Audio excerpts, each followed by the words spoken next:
Bem-vindos ao Visão Alternativa, um programa de debate político, económico e também de temas sociais. Boa noite, Joaquim Jorge, obrigado por estar cá connosco mais uma vez. É um prazer, já sabe.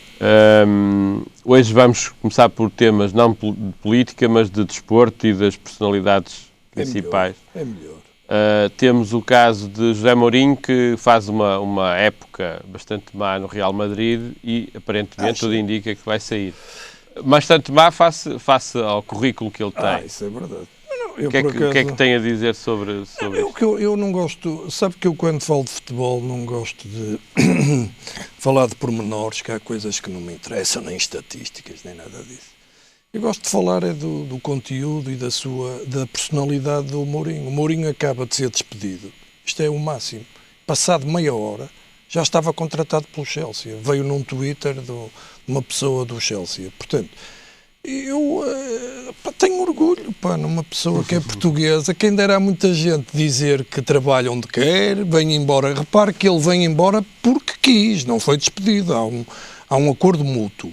Sim. Isto é espetacular de se explicar, é que se tivesse ele saído, tinha que indemnizar o Real Madrid. Estamos agora a falar de números, que é... E como chegou a mútuo acordo, desvincula-se, não tem que o Chelsea pagar nada e, no fundo, se calhar vai fazer um contrato tão bom ou melhor onde estava. Quer dizer, o que eu acho é que toda esta coisa de que lhe criaram, porque o Paulo nisso não sei se está de acordo comigo, nem tem que estar, mas os espanhóis não gostam muito dos portugueses. Sim, e ter um treinador deste nível no maior clube do mundo, quer dizer, fizeram-lhe 30 por uma linha. Foi sempre muito pressionado. Tudo fizeram para que ele não ganhasse. E é preciso que se diga que ele ganhou um campeonato e este ano ganhou várias vezes ao Barcelona, segundo dizem a melhor equipa do mundo, não é? Exato. E ganhou ao Borussia. O Borussia está na final, mas também perdeu com o Real Madrid 2-0, não é? No outro empatou e perdeu. Toda a gente está mal habituada às vitórias consecutivas. Sim, mas não há muitos portugueses que tenham um emprego onde querem e que digam o que ele diz, porque ele cai sempre de pé, não é? E, portanto, sai... As pessoas agora estão a criticá-lo. Eu vou-me rir. Ouça, quantos são hoje? Não sei quantos são, penso que são 23 de maio de 2013. Dentro de um ano estão a querer que ele volte para o Real Madrid. Assim foi no Porto, assim foi no Chelsea, assim foi no Inter de Milão. O Iker Casillas era um bufo, aquilo que nós chamamos de PID, era um pidesco, porque dava as informações para fora à namorada, que era jornalista, e depois a namorada passava-as para os meios de comunicação social. Eu acho que numa equipa tem que haver ordem, e aqueles egos não era nada fácil de... E veja que o Real Madrid sempre teve problemas. Isto faz-me lembrar um governo da nação, já agora que estamos a falar de política. Sai o primeiro-ministro, que é o Mourinho, e vários ministros, que é o Coentrão, contratados por ele, já querem vir embora, porque já estão queimados, não têm hipótese. Coentrão, o Modric e também aqueles que ele contratou. Claro. E, portanto, vai ser complicado, não sei. Portanto, a conclusão é que o Mourinho mesmo assim sai bem e... É o maior, não percebo como é que há algum português que não gosta do Mourinho. Eu critico algumas coisas que faz, às vezes exagero, outras vezes não. Mas faz parte Os portugueses têm que ter personalidade que ele tem. Claro, não é? Somos portugueses, não somos um povo qualquer. Em contrapartida, nós somos um povo que tem história. Em contrapartida, sabe o que é? História.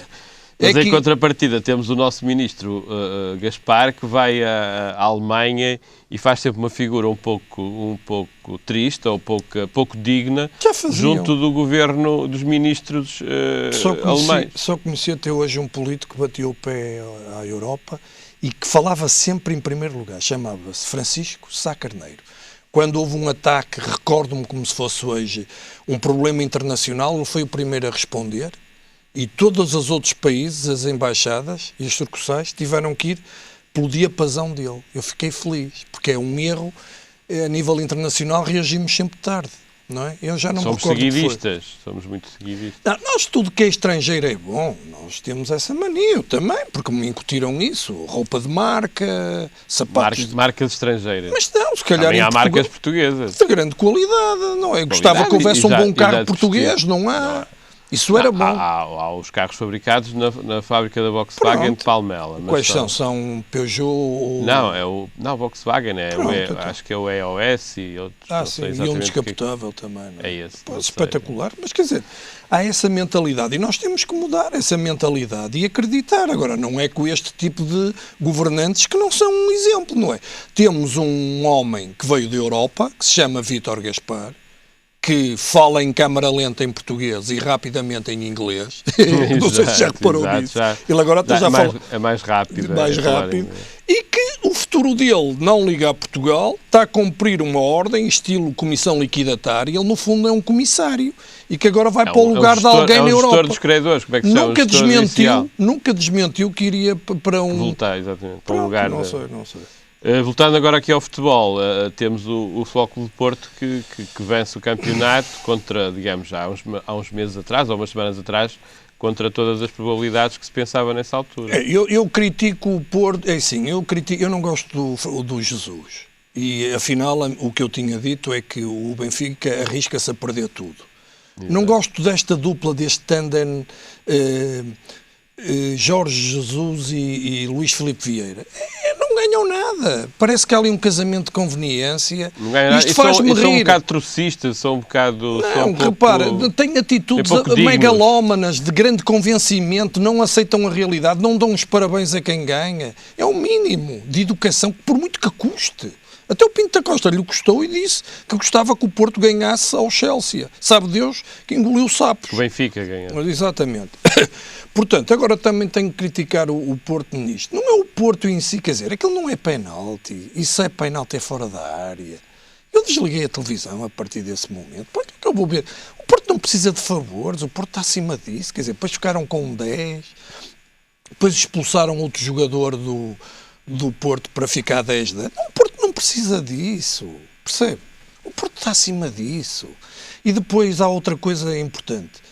Depois, quer dizer, o momento alto foi quando o Benfica começa a perder, que, pronto, as pessoas não gostam do Benfica, quer dizer... Eu, por acaso, eu estava em Lisboa, estava a passar precisamente na rotunda do Marquês e tinha o rádio do carro desligado e portanto, naqueles última meia hora não tinha rádio, não tinha acesso ao rádio, estava num parque de estacionamento. Sim.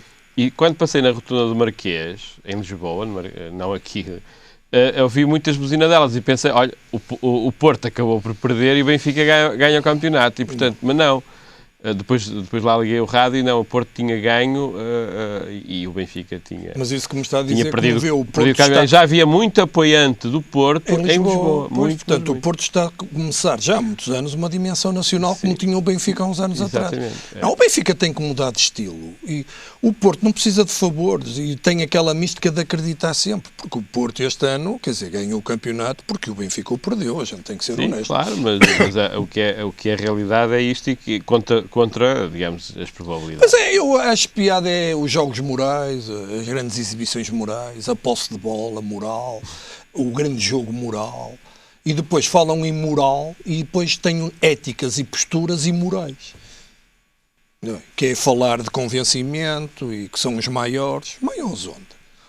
Claro, o Benfica faz-me lembrar o governo. Falam de algo que as pessoas na realidade não veem. E voltando aqui à questão então política, tivemos um Conselho de Estado que teve aquela primeira peripécia de ser pré-anunciado pelo Marcos Mendes umas semanas antes. Que é lamentável. Demorou 7 horas e depois veio um comunicado a explicar o que é que se tinha passado, o que é que a Presidência da República tinha concluído o Conselho de Estado. E praticamente não diz nada e fala basicamente de coisas muito genéricas.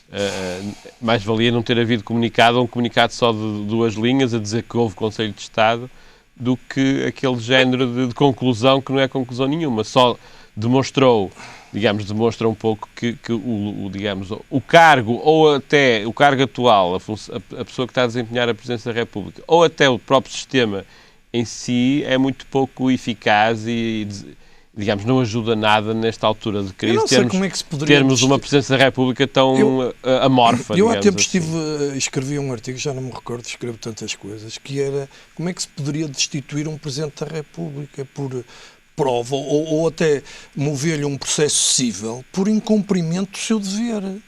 Repara, eu não estou aqui a atacar o Cavaco Silva, mas quer dizer, é um ausente. Repare, é preciso que se explique às pessoas, este Conselho de Estado, eu vou à raiz do problema, ficou caríssimo a Portugal, ajudas de custo, as pessoas tiveram que se deslocar, provavelmente têm, além disso, devem pagar determinado valor, quer dizer, para quê? Para nada. Para nada. O que é que sai dali? Aliás, começa-se a falar do pós-Troika. Como é que uma pessoa pode falar do futuro se não há presente? O Presidente como é que se pode dizer que se fala numa coisa... e depois, eu estive a ler, na Constituição não pode sair nada cá para fora. Está a sair tudo por conta-gotas. É o Sampaio que disse não sei o quê, foi convocado antes por um conselheiro. O que é isto? Os portugueses até se riem disto. Então se eu na minha família disseram em minha casa ou aos meus pais... Vamos guardar aqui segredo disto e depois de repente sai. Quer dizer, dentro da Presidência da República há fugas de informação para o Marques Mendes, que se deve averiguar. Claro. A Cândida Almeida teve um processo por causa de fuga de informação. O que é, digamos, o que é mau é que tudo isto, numa situação de crise, só piora as expectativas e a credibilidade do Estado junto dos cidadãos em geral. Portanto, não se percebe tudo esta falta de capacidade política, quer do lado da Presidência da República, quer do lado do Governo, que continua a não... Está em fim de ciclo. Nós temos um Governo que, afinal... o sistema político está caduco. Repare que ainda não temos a proposta de reforma do Estado que se falou no início do ano, no final do próximo ano, do ano passado. Havia e tal, reforma do Estado, não sei o quê. Continua a não haver nenhum documento do Governo sobre a reforma do Estado.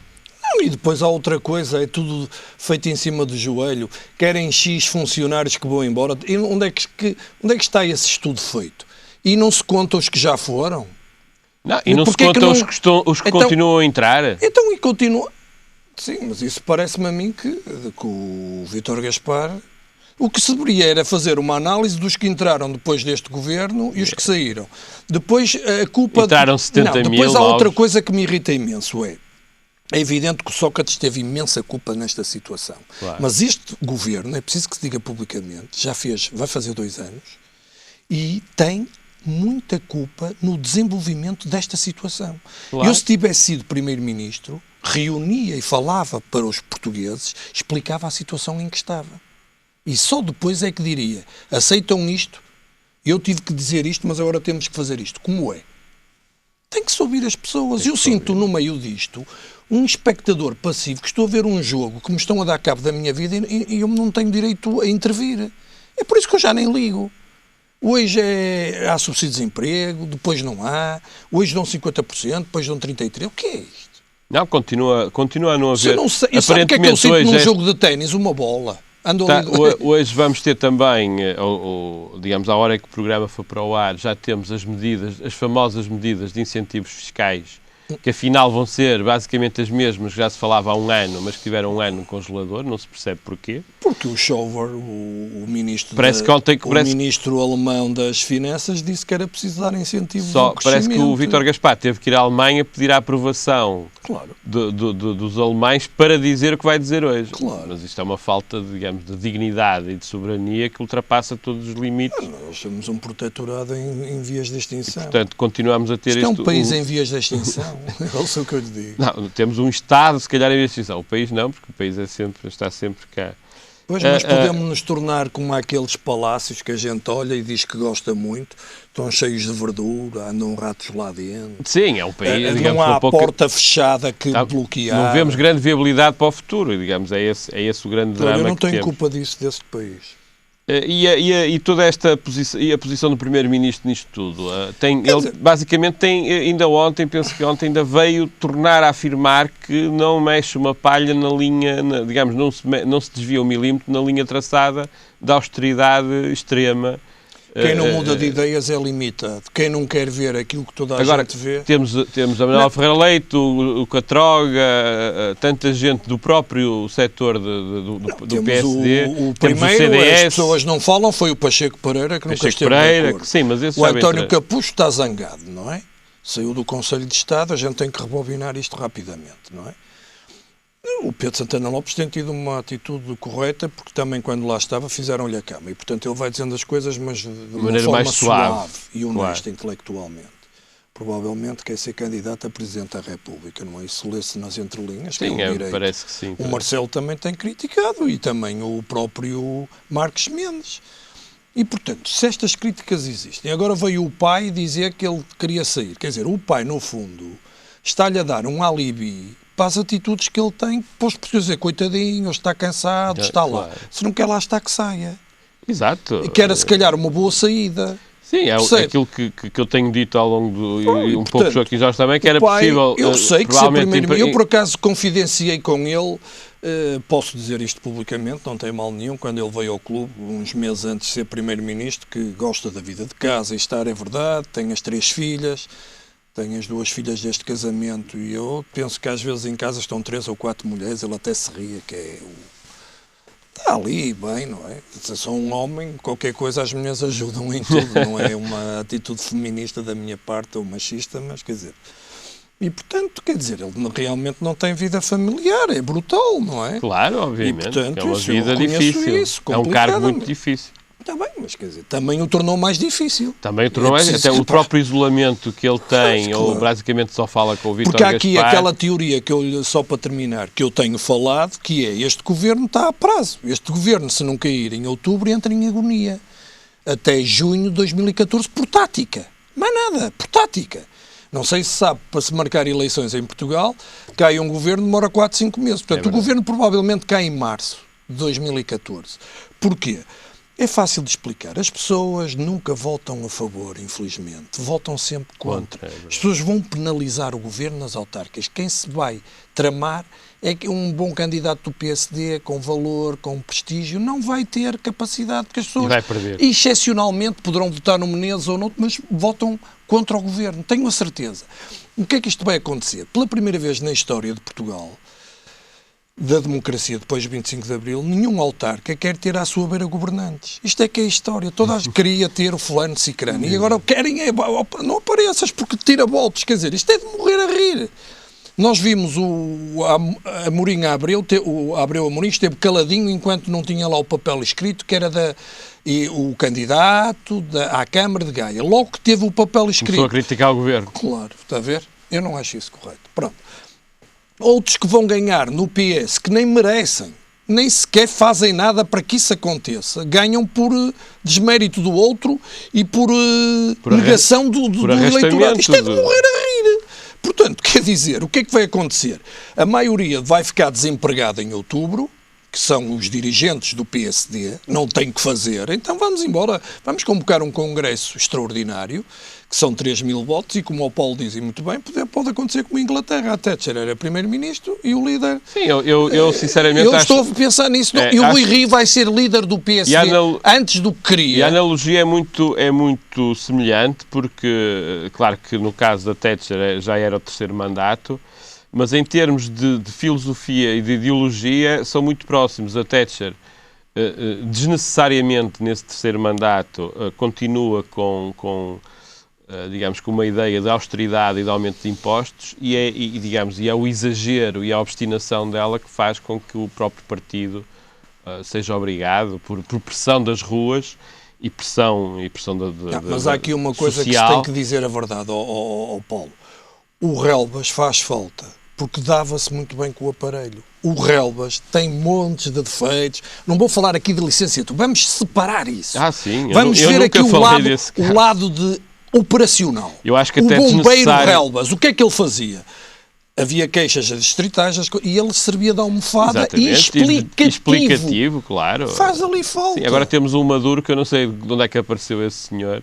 Sim. E à parte daquele primeiro discurso que faz de 37 vezes repetir a palavra consenso, até hoje não vimos absolutamente mais nada. Portanto, o governo, eu não sei, o governo está por um fio, o governo está num pântano, o governo vai cair. Portanto, vai cair.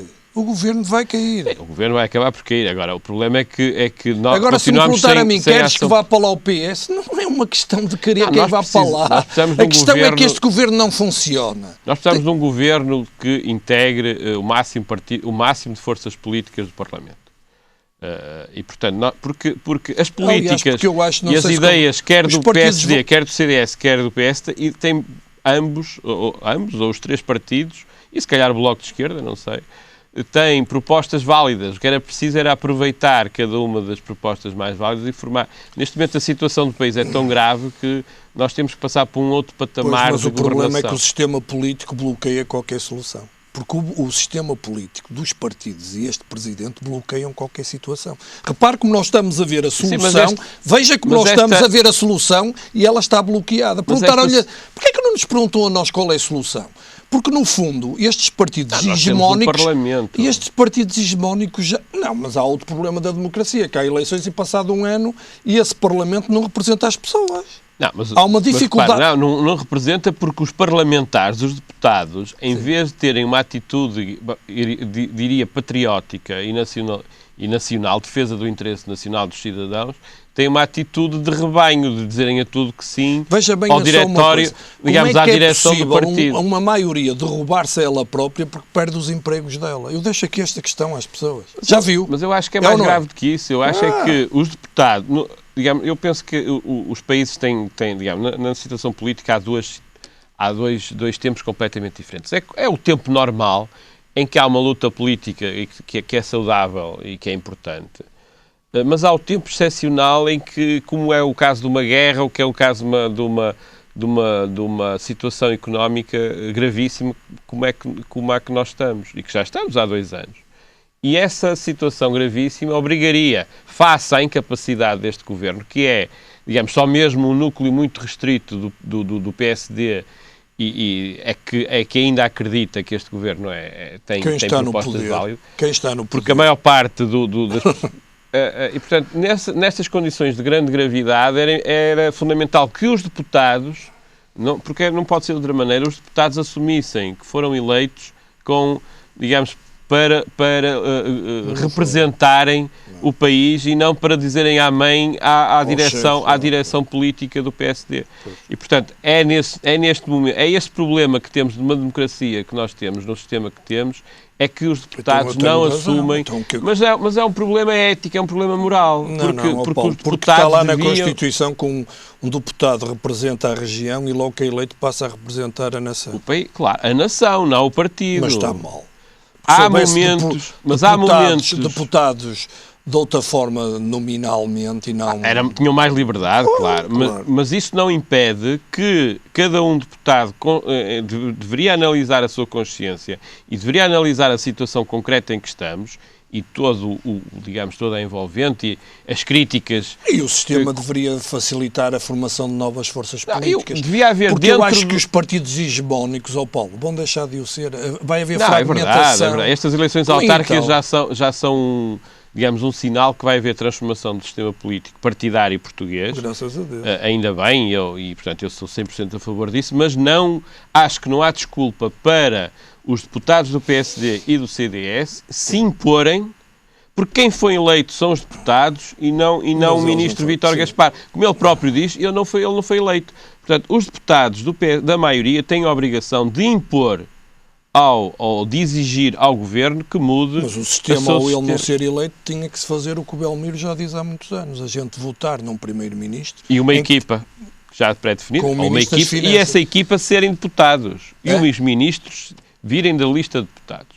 Não faz sentido vir ministros paraquedistas... Mas pode vir. Mas a gente saber quem é. Eu não concordo. Eu não concordo. Eu acho que o ministro que não tem experiência política... Paulo, não sei se tinha perfil para ser deputado e estar ali a aturar aquilo. Mas tem que ter, mas isso faz parte, há uma aprendizagem do sistema democrático, do sistema parlamentar. Deputados independentes, tudo bem, não é? E, portanto, eu acho que face à gravidade da situação, não podemos também, digamos, deixar de colocar algum ónus no facto de os deputados da maioria serem amorfos, a maior parte deles, e não apresentarem-se dentro do próprio partido e dos grupos parlamentares, apresentarem alternativas e pressionarem o governo. Porque senão temos esta ditadura gasparina com o beneplácito do Primeiro-Ministro e do Presidente da República que não nos leva lá. Não, mas há uma linha do PSD que não é nesta linha. Isso mas porque é que essa linha não se afirma mais, de uma forma mais organizada? Taticamente, tinham lugares, tinham empregos. Não é? Pois, mas assim o sistema político nunca vai funcionar. Calma lá, o Pedro Passos Coelho ganhou a Manuela Ferreira Leite, não é? Ganhou ao Paulo Rangel. Sim, mas antes ganhou a Ferreira Leite. Mas a linha de Paulo Rangel era muito semelhante à de Passos Coelho. Portanto, em termos de orientação ideológica, parece muito semelhante. Agora, eu acho que dentro do PSD tem que haver mais vozes, não só estes franco-atiradores isolados, mas do próprio grupo parlamentar dos deputados. Deveria haver uma afirmação daquilo que eles são representantes do povo no Parlamento e, portanto, e não meros correias de transmissão da direção política. É isso que eu acho. E por hoje acabamos. Até à próxima semana.